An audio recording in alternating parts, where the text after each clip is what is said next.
Welcome to my new series called Hills to Kills. This is a series where I will break down the problem hill of your choice, go into as much depth as possible as we go up the ranks. Hopefully with this breakdown, you will transform a lot of your problem hills into kills and therefore wins. Now guys, this is my first time doing it. Forgive me for any issues with the sound. If it sounds like I'm off a script, never done this before. The more that I do these, the better I will get, and the more it's going to sound natural to you guys, and then I can change things as I'm doing them. So hopefully you guys enjoy. The first hill on Hacienda isn't just a starting point. It's your launch pad to break the map wide open. If you're bronze, silver, or gold, locking down P1 isn't just about the points. It's about the initial control, the momentum you could potentially get, and setting the tone for the rest of the map. So let's break it down properly. So here we have Hacienda P1 right here. P1 on Hacienda is located on the center of the map, inside this sort of main lobby area, right between what we call these two long hallways. One is called open. This one's called open. This one is called closed. It is the most neutral hill in the rotation, and while that can make it very chaotic if you don't play it right, it also gives you an opportunity. It is one of the few hills where your map knowledge, your understanding of timings, and the spacing your team gets matters more than actual raw gun skill. Shout out to the guys at techmaps.gg. For you guys who want the rest of the callouts, you've heard about the open hallway and you've heard about the closed hallway, but you guys can pause the video if you want to familiarize yourself with the rest of the callouts. You can do so here. I know it's pretty hard to see, but bear with me. But on the bottom left, you can see the spawn point for the first hardpoint.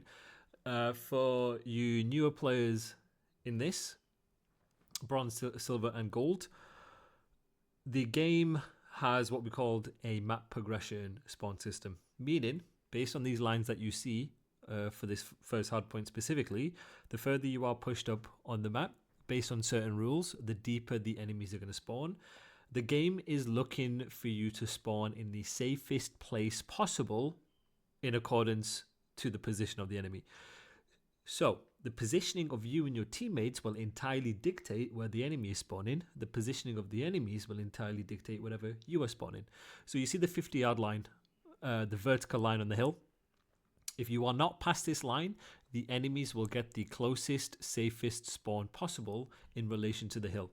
If you do not get the safest, closest spawn possible, either because the enemies have no map control, or because the hill is white, then you know there's a degree of manipulation going on and enemies have progressed past this 50-yard line. As you can see, general pattern is you'll have dependent on rules of the game, you'll have basically kind of a close spawns, kind of not so close, and then Narnia spawns. If you have the game uses a weighted spawn system, push and pull. The further you progress past the 50-yard line up to a certain point, the deeper the enemies are going to spawn. Where you are in relation to these little squares or these quadrants will determine where the enemies are spawning and how deep they're spawning. So the further, let's say if I'm here, the further I'm pushing out onto this side, I will potentially give them this spawn. There's some caveats with that. If it's only one person past the 50-yard line, the game is looking to give them the deepest spawn possible. If there's two people past the 50-yard line, the game is looking to flip because it doesn't now consider that to be safe. So if you have teammates who are blocking on either side, let's say you're pushing out on this side, but you're blocking both these two squares, then the game is going to try and give you the deepest spawn possible. That's how it works. As soon as something is open, the game is going to want to flip if you have multiple people push past the 50-yard line, and then that's how you get spawns, that's how you get parallels and stuff like that. Easy enough. If you play P1 efficiently, you have the opportunity to soak 35-40 seconds reliably. But even more than the point itself, it's a setup value of P1, right? This hill, if you control it, lets you set the tone of the match based on wherever you're getting them spawning, right? It can allow you to establish early map dominance. You can control the timings for this next P2, which is the money hill. You can force enemies to burn utility, burn the stuns, burn the nades, force out trades through these hallways. And you can get map control in space after a set of kills. P1 feeds directly into a P2. This is P2. This is point number 2. This is the money hill on Hacienda. This means how you rotate, how you die, when you die, where you spawn, where you get your kills has a massive ripple effect. You want to be playing P1 like it's a power play, because it is, right? You want to control both hallways, open and closed. This is everything for the hill. If your team has pressure on both lanes, the enemy is going to struggle to collapse on the hill. This is where bronze, silver, and gold players go wrong. They either overstack the hill itself or give hallway control without realizing how it affects the spawns, the trades, the teamwork, the crossfires. Controlling open, controlling closed gives you access to strong hybrid spots on this hill. So this is a hybrid spot. This is a hybrid spot. This is a hybrid spot. This is a hybrid spot. This, obviously on the time, like this. Pause the video. Ask yourself what a hybrid spot, based on these, ask yourself what a hybrid spot is. Put it in the comments below what you think a hybrid spot is. Now, a hybrid spot is a power spot on the map that allows you to quickly help multiple lanes or gives you an overwhelmingly high chance of winning a gunfight and getting specific information early. So for example here, this is a hybrid spot because you can get information here, you can get information here, you can get information here, but also when you position yourself in these hybrid spots, based on the weapon you have, you get that information early. It gives you a chance to take a gunfight early. It gives you the chance to have a highest percentage chance of winning that gunfight. So these are the hybrid spots for this P1. Ultimately, you want to use P1 like a trap, not a tent. You're not camping on it. You're using P1 to lure, to bait, and to pinch. We'll go through a bunch of different hybrid spots, a bunch of different SMG spots you can play, a bunch of different AR spots. Just to show you guys what it looks like in the game. I mean, my settings are reset, but ignore it. Ignore all my settings. But yeah, so you can have ARs playing here. You have the ability to look at both windows, ability to look at halls, ability to look at anyone pushing out cat. You can do the same from this window. Yeah, bearing in mind my settings have reset, chat. Same again here. So you want to do it on both sides. This is a good hybrid spot. This is a hybrid spot because if you get them spawning tame or get them spawning well, you funnel them through here. You have access to shoot this, wallbang this, play info here. These are for your ARs. Same again. On hill, especially as an AR, you can sit here playing the headies. Simple as. Now, with your SMGs, you have a couple different options. And again, these positions are very interchangeable. You know, you can pull out a weapon, and based on the situation, you can play either position. As an SMG, obviously you want to play tight to these corners. You want to reduce distances between you and your enemies based on where you think they're going to be. Sometimes people will push out plat. Sometimes people will play these corners. Sometimes people will hold a hybrid spot here, let the game come to you, or even just shouldering here. Slide cancelling, shouldering here. Make sure you're centered. You can wallbang this. You could use an SMG spot here. Bit closer though to shoulder. You can play here as a hybrid spot. You could play here as a hybrid spot because you can soak time.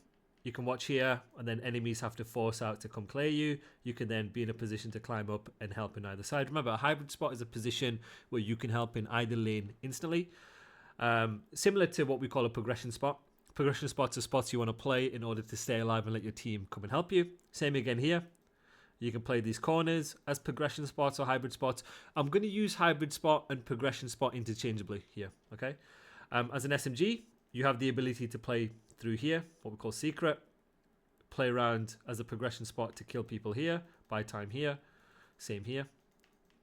Yeah, so you have a lot of different varieties, and notice all of these hybrid spots and progression spots are close to the hill because these are the spots that allow you to get efficient kills towards the objective and give yourself the time to help in like either location. Here, play here as an SMG. Yeah. What are the common mistakes that I see bronze, silver, and gold players make when it comes to P1? So, the first mistake is overstacking the hill. Frankly, we have too many bodies on the hill. Why is this a problem? Well, you don't need 3 players inside the point. 1 is enough. Overstacking makes it easier for you guys to get naded, for you guys to get stunned, for you guys to get crossfired, and for you guys to get collapsed on. Hypothetically, let's say you are the blue team here. When you give enemies the halls control, like this, they're in positions where they're going to collapse and pinch you in. Here. You're getting shot from multiple angles. Now, you've heard the word crossfire. What is a crossfire for you guys, bronze, silver, and gold? A crossfire is basically shooting someone from multiple different angles. Right here, in this situation, if you overstack the time, you are getting shot from multiple different angles. It's like shooting fish in a barrel, okay? Mistake number 2 is completely ignoring hallway control. Too many players think that they're helping by sitting in the hill. That's not true. Where are you going to get your real help? By winning gunfights on these hallways. It links into the overstacking element. Is if you don't play for hallway control, open and closed, you give the team or the enemies the ability to crossfire you, pinch you, and then play ahead for P2. If you lose those lanes, you're going to get pinched fast. Mistake number 3. Playing too far away from P1. Players are going to try and hold positions here, positions here in red. You are too disconnected from the fights. Unless you're trying to play ahead for P2, you need to be influencing the hill. You don't want to be spectating from Narnia. Look how disconnected these players are when it comes to controlling the hallways and being active on the time. It's okay to use this as a springboard into fighting for P1, but by sitting here, by staying here, you're just so disconnected from the fight. Now, bonus mistake. Giving up early spawns for P2. If you die without understanding what your spawn means, without understanding your spawn knowledge, you're handing the other team the rotation to P2. After 40 seconds on a P1, P2 is your win condition. Smart teams use P1s to flip and lock rotation for P2. For my platinum, diamond, and crimson players, let's get this straight. Both sides of P1 are viable for the first 40 seconds, but only if you understand 2 things. Where you're spawning the enemy and what lanes are open and need filling. At the highest level of Call of Duty, with these games, it's less about which side is better. Usually there might be a better side, but only for a few hills is it completely substantial. On a hill like this, it's more about understanding where did you get your kill from, where did they spawn off that kill, and what routes do you need to fill to help your teammates to either trade or understand where they're coming from, to then box them in. What's the ideal blender setups for this P1? Well, here's the winning formula. You want to play hard on one side, soft on the other. What I mean is something like this. Hard on one side, soft on the other. Meaning you're not trying to push out both sides ideally. You want to fortify one side. You want to basically play soft on that side and win gunfights. And then want to play hard on the other, which means get space, get progression on the other side to then dictate wherever they spawn in. This is how we layer, this is how we get specific information early, this is how we dictate where they spawn in, and this is how we keep the game controlled. You're not giving them a free pinch, you're funneling them through the lanes that you decide and that you choose. So, for example, right here, in this specific situation, he's playing hard on one side, but he's playing soft on the other. You could even have him around here, right? And you'll see teams like Toronto do this actually, where they'll push out basically both sides like this. As long as he's not past the 50-yard line, he's playing hard, he's playing soft, he's in a hybrid spot. You'll get them spawning here. Once you spawn them here, you know exactly what routes they're going to take and how long it'll take for them to take a route. Win a fight in a particular hallway. You hold that lane tight. You let the other side be soft. Now, ideally, if you had the option, you want to play to control open as opposed to closed. The reason for this is because open it gives you more opportunities for a hybrid spot, and this is very powerful. If you control the open side of the map based on wherever you get them spawned in, it's easier to funnel them through different lanes. This hybrid spot is so important because you can essentially help in 3 different directions, right? When it comes to breaking the hill, there are a couple rules you want to follow. In a perfect world, the most efficient breaks are the ones that only require 4 kills. This is perfect trading. Trading meaning we're going 1 for 1 in order to break the time. In a clean wave, let's say you and your teammates are 4 dead, you want the first guy taking a long route. This is called using the spawn that you're given. Your spawn is going to tell you where their furthest pushed out progression or pressure is. So by using that spawn, you take that long route, it sets your teammates up. Well, why the first guy? The first guy takes the route as his timing is going to be the most favorable. Meaning, after a clean dead, the furthest pushed out enemies are worried about their quickest or shortest route. That means when the first guy takes that longest route, there's an increased likelihood or chance of getting out of a setup and getting progression somewhere. This means you either force the enemies to shift to fight for him, or you leave him and he can potentially be very, very annoying. If the enemies do play for him, you're dragging people away. It sets up player 2 and 3 to then ape and trade and fight the hallways together. Players 2, 3, and 4 in their flow, in that conveyor belt system, will take complementary routes in order to do something off his play, in order for him to then activate what we call activating the play. So let's use an example here. The enemies are in red. They have all the hybrid spots. It's a 4 down. Some variation like this.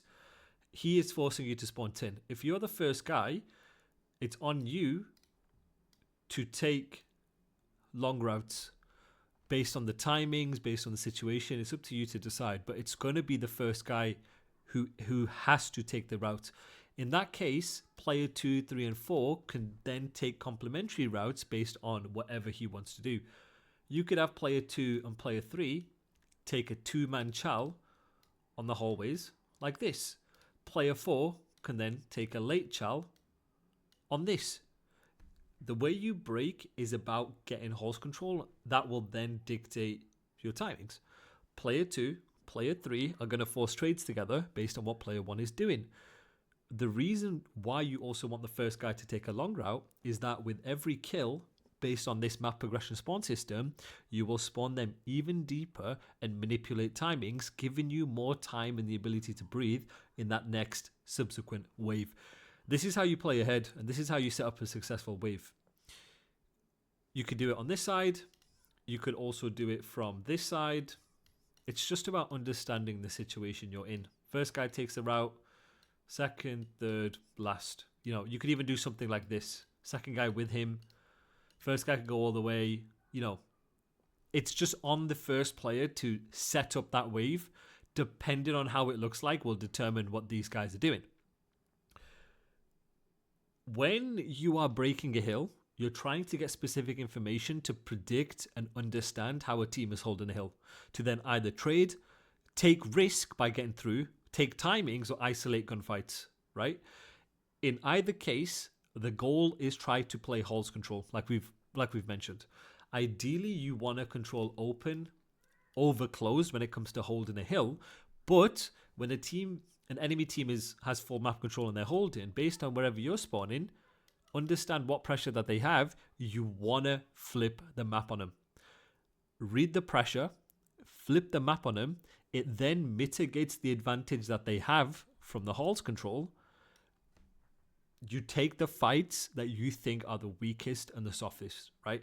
So you spawn here for a reason. You're taking these routes and you're trying to isolate 1v2s based on how you think they are setting up. Because not every team is going to play this rigid, predictable style of play. Of course, you want to try and predict it, but you're predicting as you're doing it, process of elimination, anticipation, bouncing that information off your teammates. Works on both sides. You spawn P2, same thing again. First guy can take a route to activate the play, the other guys can shift across to then take complementary routes off that. You know, one guy could go all the way around like this, two people like this, one guy can come around, you know. You have different possibilities. You don't have to be set rigid on how you want to break. Just do it based on the information you have in the moment, the kills that you have in the moment, everything like that. It's up to you to make that decision. The core fundamental is there's no wrong play. It can be a right play if done together, if done on the same page. In cases where you have teammates alive, based on where you spawn, based on where he is, you can either use that map progression to get to him and trade, or if you're too far away from him, he can play his life, be annoying, activate off a break, and play off his teammates filling in where required. So to give you that example again, let's say with the blue team, let's say someone on blue has got through and stayed alive here, bottom secret, right? Well, his teammates are too far away to get to him. So this would be a situation where he would stay alive, activate the play, and then these guys can take routes off that. First person could go here, second, third guy here to use teamwork and wait for him to open up the map. Or well, let's say we had situations where 3 is here, like this. In these situations, you can then get to him and use progression. And progression is really important because once you have hallway control, you can use it, get to it for free, and then refill these hybrid spots. It's not very black and white. Right, what you have to do is not black and white. You don't do the same thing over and over. You come off spawn, read the situation you're in, apply these rules, and then determine what you need to do. The best players always ask, do I have progression or do I need to make it? That determines when you set up or trade or take a route. So, my platinum, my diamond, and my crimson players. At this level, trading is everything, especially in the hallways. You're not just looking for kills. You're looking to secure space by any means necessary. That's why progression is important. That's why taking challenges together is important. I'll show you examples of this later. If you win your fights early and you get a clean wave early, you snowball the map. If you lose fights, you need to recover by taking team chows on the lanes or isolating plays in a push. So, let's use an example here. Say you're coming off spawn, okay? You do your break off, you win your fights, you're the blue team here, we're doing our break off, triple here, they die, right? They spawn in well.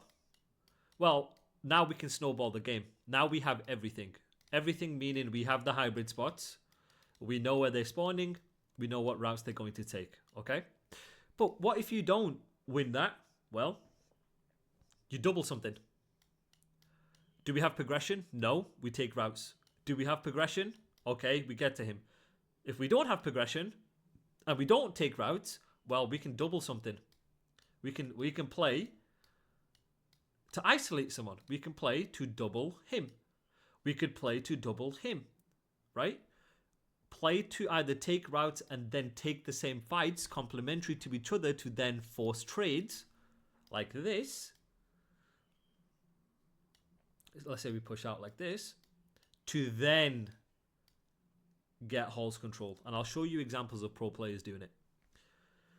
If you're holding this P1 and you don't have numbers, you have two options. Is you can play your life on time. You can play your life on time. You can bait. You can let them try and ape you while buying time for your teammates. So for example, if I'm in the red team and I know blue has this side of the halls, well, I'm going to play a position that makes it incredibly hard for them to take me out. You're buying time, right? In this situation, you're just trying to buy as much time as you can. Based on where you think their pressure is, and this is what we call reading the pressure, based on what halls control you think they have, you want to play the opposite side in order to buy as much time as you can. So you might even do something like this. You might do something like this and pre-aim here and try and take that 1 versus 1 rather than taking a potential 3 versus 1 over here, right? Based on whichever side you think they're going to be, you want to make them overextend to buy as much time as you can for your teammates in this situation. This is what we call making them overextend. You want to make them have to work for you. When you don't have numbers in a situation, core point is make them work for you, buy time when you don't have numbers. Option number 2, get off the hill. You don't even need to get on the hill. Get off it. Get off it. Play a kill. Play for map control. Remember, you can play for progression because then your teammates can use it. Turn it into a 2v2, right? So right now, 2 of your teammates have died. It's currently a 4 versus 2. You're at a disadvantage if you're the red team, right? Well, get off the hill. Get off the hill. Play map control. Play kills. Potentially make it a 3 versus 2. Potentially even make it a 2 versus 2. And then when your teammates come off spawn, you now have the timings and you now have the advantage.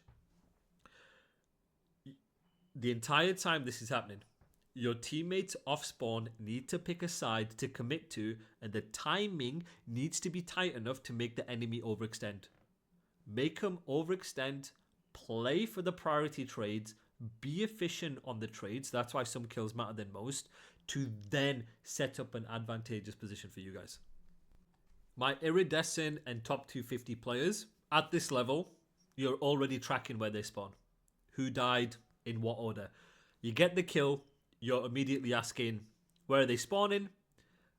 Where are they going to go? What lane options do they have from spawn? Who's up next? How long? How much space? How much time do you have to get before you get into a gunfight? Okay? You answer those questions, you position yourself before the gunfight even happens, not during it. Predicting, playing ahead, thinking one step, anticipating based on the situation is how you position yourself for a gunfight. That gives you the option to slide cancel and camera a lane. That gives you an option to time your stuns, time your nades, shoulder peeking. If I know exactly where you're spawning, right? So let's use this situation here. I know exactly where you're spawning. I'm number 2. Well, I know how much of the map I can get. I can then understand, right, I can play a position where I can let the game come to me. I'm in a position where they have to clear everything. I have the option to run around and do this once they spawned. But now you're in a 1 versus 4. You might get one and you'll get traded. Then you might decide, okay, I'm going to let the game come to me. Then you can decide, okay, how do I use my stuns? How do I use my nades? What lanes are they going to take? And you could play a position like this and hold your stun. And once you stun someone, you'll know how many people you stun. Once you stun people, then you can slide cancel and chow off that, right? You can even hold irons. You can play off angles. You can shoulder. You can let them come to you. You can bring your teammates into the play. There's so many different options that stems from understanding exactly where you've got them spawning, right? So right here, let's do option. Let's visualize all the options that you have. Well, this guy could run out like this, get one, die. He's going to spawn up anyway, right? And they're going to spawn up wherever, right? Doesn't really do much for you. Option number 2 is you can, based on the weapon that you have, you can position yourself to give yourself an advantage. If I'm an SMG, I want to play close quarters. If I'm an AR, I want slightly bit of distance. Well, I could play something like this. Slide across, shoulder, keep sliding, keep being annoying. I then see someone, I'll lob a stun, throw a stun off here, and maybe I can chow. I'll stun 2, I'll chow off that, throw a nade, buying more time, playing the trade, whatever, right? Option number 3, if I had an AR, for example, well, I could play like an off angle here. I could play like an offie here. And what that does is that then allows the enemies to come to you the entire time you're soaking, but it brings your teammates into the play like this. So then while you still have your stun, you still have your nades, while they're trying to clear everything and they're trying to waste time clearing all these angles, well, your teammates are now in the play to then team shot, to then crossfire, to then trade, right? Use your free life how you want. This is what we call using a free life, because whatever option he does, he's just going to spawn close anyway. As long as you're quick in doing it and you deny their map progression, you're going to spawn up close to then refill the halls wherever is necessary, right? If you're the furthest pushed out, You have a free life. It's called layering. You have agency. If you're an SMG, take space. Play off your timings. Be that entry. Be a rat. Play a creddy. Make it hard for them. You can use your free life to take Charles. If you do that quick enough and you die, you're going to spawn up close. If you don't have the timing to do that, be a rat. Play a cred. There's so many different spots that you can play in order to make it so difficult for them to clear you and to buy time the entire way, to then allow your teammates to bounce off that and do something, right? If you're an AR, you can just hold an off angle. Shoulder, you can pre-aim something, you can shoulder, you can, you don't have to play as quick as an SMG. Just control the game's rhythm, play power spots, play your guarantees, let the game come to you. Breaking setups as an iridescent or top 250 requires a layered flow. Meaning, we already know the first guy, okay, if it's a clean wave, the first guy needs to take a route, right? Whether he dies or not, doesn't matter. His job is to, let's say hypothetically in this situation, the enemy's in red. They set up something like this, right? You guys are the blue. Based on where they're spawning, something like this, right? We already identified, okay, the first guy, his job is to take routes. What routes he takes is based on his intuition. But his job is to basically keep him distracted, drag people away. For then player number 2, player number 3 to then ape something together. But what do I mean specifically? So if player number 1 is taking a long route, player 2 and player 3 needs to take what we call a complementary route. A complementary route is a route, as it says, complements the first guy by taking the fights and taking the Charles and trading together. So in this case, if number 2 and number 3 do this, they are not complementary routes.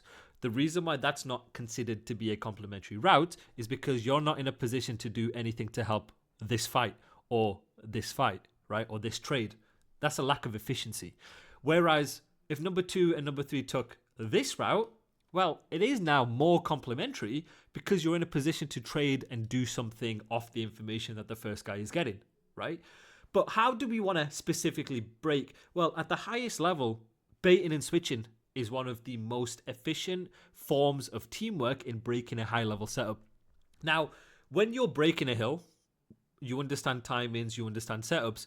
You guys need to predict what the enemy's going to do. What you would do is what the enemies would do. I promise you there's no secret sauce. Everybody basically does it the same way.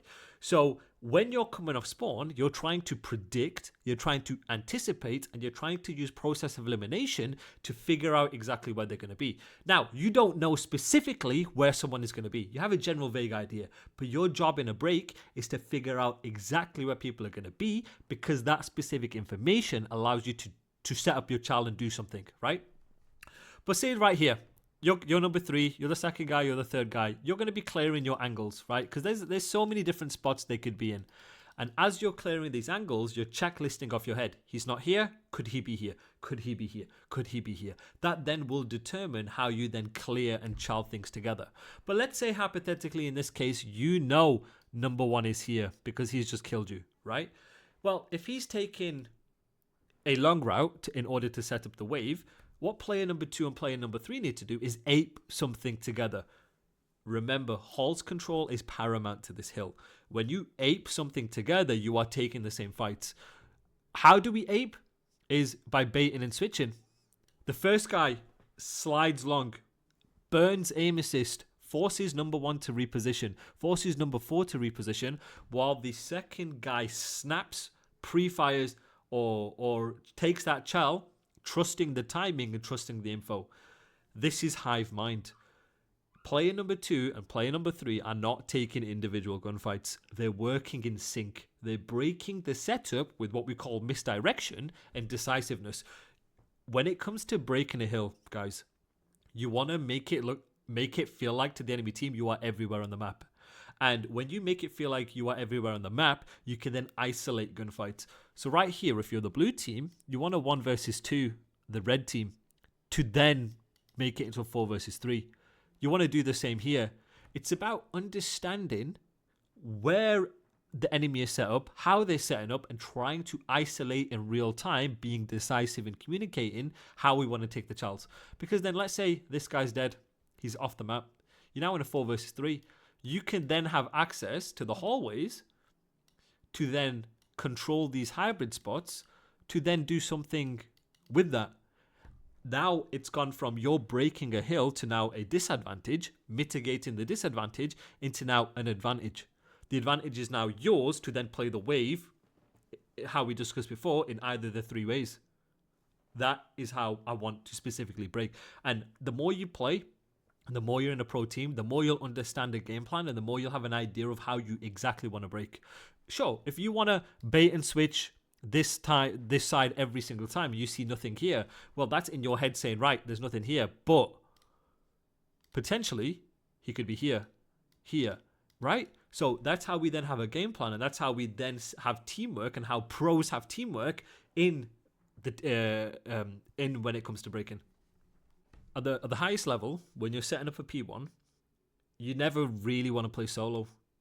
Because of the nature of P1, you always want to try and play crossfires. You always want to make sure you're refilling hybrid spots. So, for you guys, you're always in a position where you're refilling these hybrid spots because it gives you the ability to fight with your teammates early. Meaning you don't have to progress up the map to help your teammates, and you can help them basically off spawn. Hybrid spots between the hill, between the halls, and between the off-angle headies can allow you to be involved in multiple fights. ARs, you'll have your ARs typically in these hybrid spots. Your SMGs, you typically want playing in the hallways. What you'll find actually is you'll have ARs playing hills, right? ARs playing windows, but you'll have your SMGs putting pressure on the hallways. Especially around catwalk, especially around the hop, right? If you're in time or you're holding halls and you don't have numbers, it doesn't mean you play scared. It means you play together, you play hard on one side, soft on the other, to force trades, to buy time, and to force the enemies to make a mistake. Again, the key is about halls control, doing it together, and I will show you some examples later of some pro teams doing it fantastically. If you know one enemy is pushing open, I'll give you an example, right, guys, just to visualize. If you know enemies here pushing open, right, and you know two people are here, and you are spawning, let's say, tin, right? Well, you want to isolate, ideally, this guy, force him to trade out, burn him, because then it's going to take a little bit of time for them guys to basically force a trade, right? So now, instead of it being a 3 versus 2, it's now a 2 versus 2, right? Now, what you end up doing is you force these two to make a play to do something. They can't just sit while his teammates are dying. They have to force a trade. That's how you manipulate pressure. That's how you be proactive. You're not reacting to it. You're forcing it because you're isolating a gunfight. That's the key. That's how you adapt. You don't panic. You use that pressure as information. Where can I isolate one or two players? Here or here. Right. Then now I'm going to turn around based on where they're the strongest or the hardest. Right? That's where their pressure is coming from. That's how you break hills here. And that's how you enable the use of crossfires and make people and force teamwork. P1 gives you 35 seconds of soaking time, potentially. But at the pro level, you're already thinking ahead before the 25-second mark. Why? Because winning P2 is worth way more than P1 scrap. Based on your spawn, you either hit deep routes, coordinate a 2-2, use your progression, hill pressure, you want block rotations. If you're last alive in near time, it's basically a trade-off. Do you want 5 seconds and die, or do you want to hold progression, try and play one, have your teammates trying to help you to then get to new, to then flip them out and give yourself a P2 rotation? It depends on who's alive, where they are, where you spawn. That is the decision tree that pros live for like every single hill. So right here, I will show you some of these concepts from Optic Texas versus Vancouver. So right here, Hall's example. Halls is very important. Very good break from Vancouver. So right here, Hugh was in a disadvantageous position here, chat, right? They just died. Texas just died. It was a 4 versus 2, okay? And instead of him playing towards time, like you would in the early ranks, he's decided to play progression, push out, play for more kills, and isolate gunfights. This is exactly what I mean right here. Is push forward, isolate gunfights. Don't play time when you don't have control, you don't have hallway control, you don't have progression, and you don't have numbers.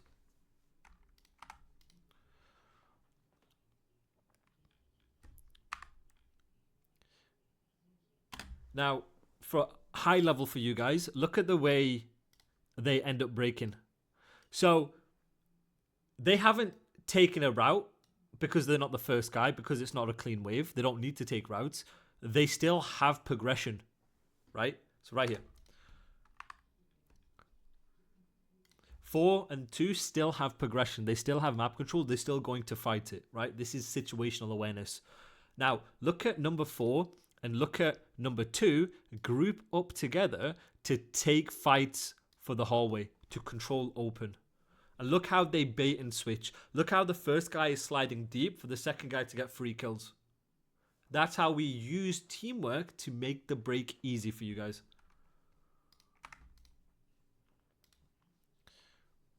You see it here. Number 2 with the trade. Even though he has an SMG and Dashi has an AR, it doesn't matter. It's just whoever's the first guy out of the 2 slide deep. Ideally, you want your SMGs to do it, but it doesn't matter. The concept's still the same. They're playing for halls control.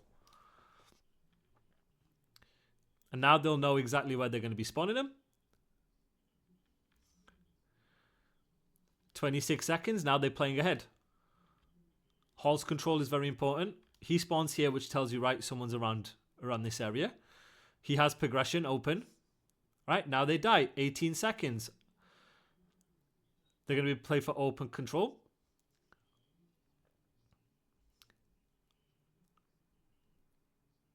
Now, the reason why they don't just bully through new is because they don't have the timings to do so. They understand they've just been wiped. They are going to have P2. They don't have the timings. Therefore, what they're going to do is they're going to hit old, deny these kills, and then push through with 8 seconds left in order to try and spawn them out to then make it at least 1 or 2 less people in the trades or the gunfights for P2. It's, again, this is very situational. This is how we adapt. But in that short 60 seconds, you've seen Hugh play progression in a disadvantageous position. You've seen Dashi and Shotzi play teamwork in order to control the halls. And then you've seen how pros play ahead based on their predictions and process of elimination. If I know you have a P2, I'm not just going to head smash in front of it, die. I'm going to take my time, try and take the advantageous trades and force a trade, spawn you out, to then give me a better chance of trying to break P2. Right, let's have a look at their next P1. Okay, so right here, this is the setup we were talking about. Number 2 is hard blocking. They're playing hard. He's playing soft. Open control here. You see how Hugh is making it hard for 6 and 5 to kill him when they don't have numbers? This is how you buy time for your teammates. This is how you soak. This is how you force them to overextend. Look at 5. He has to overextend to try and kill him. They have open Charles together. They're playing it together. Look at how they're taking the fights together. Hard one side, soft on the other. Playing hard, soft on the other. Hybrid spots. And this is the power of hybrid spot, guys. Hybrid spots give you the ability to help in either direction. So let's look at it here. Dashi's in this hybrid spot. He can help here. He can help here. He can help here. He can help here. He can help 4 or 5 different lanes from one position. Importance of controlling hybrid spots as a pro. I need you guys to be doing that. But you get the idea from watching Texas play. P1 on Hacienda isn't won by playing perfect. It's won by controlling the flow of information, pressure, and timings. If you know the spawns, you understand who's alive, what they're seeing, adapt your setups, and you can win P1 without even needing the hill.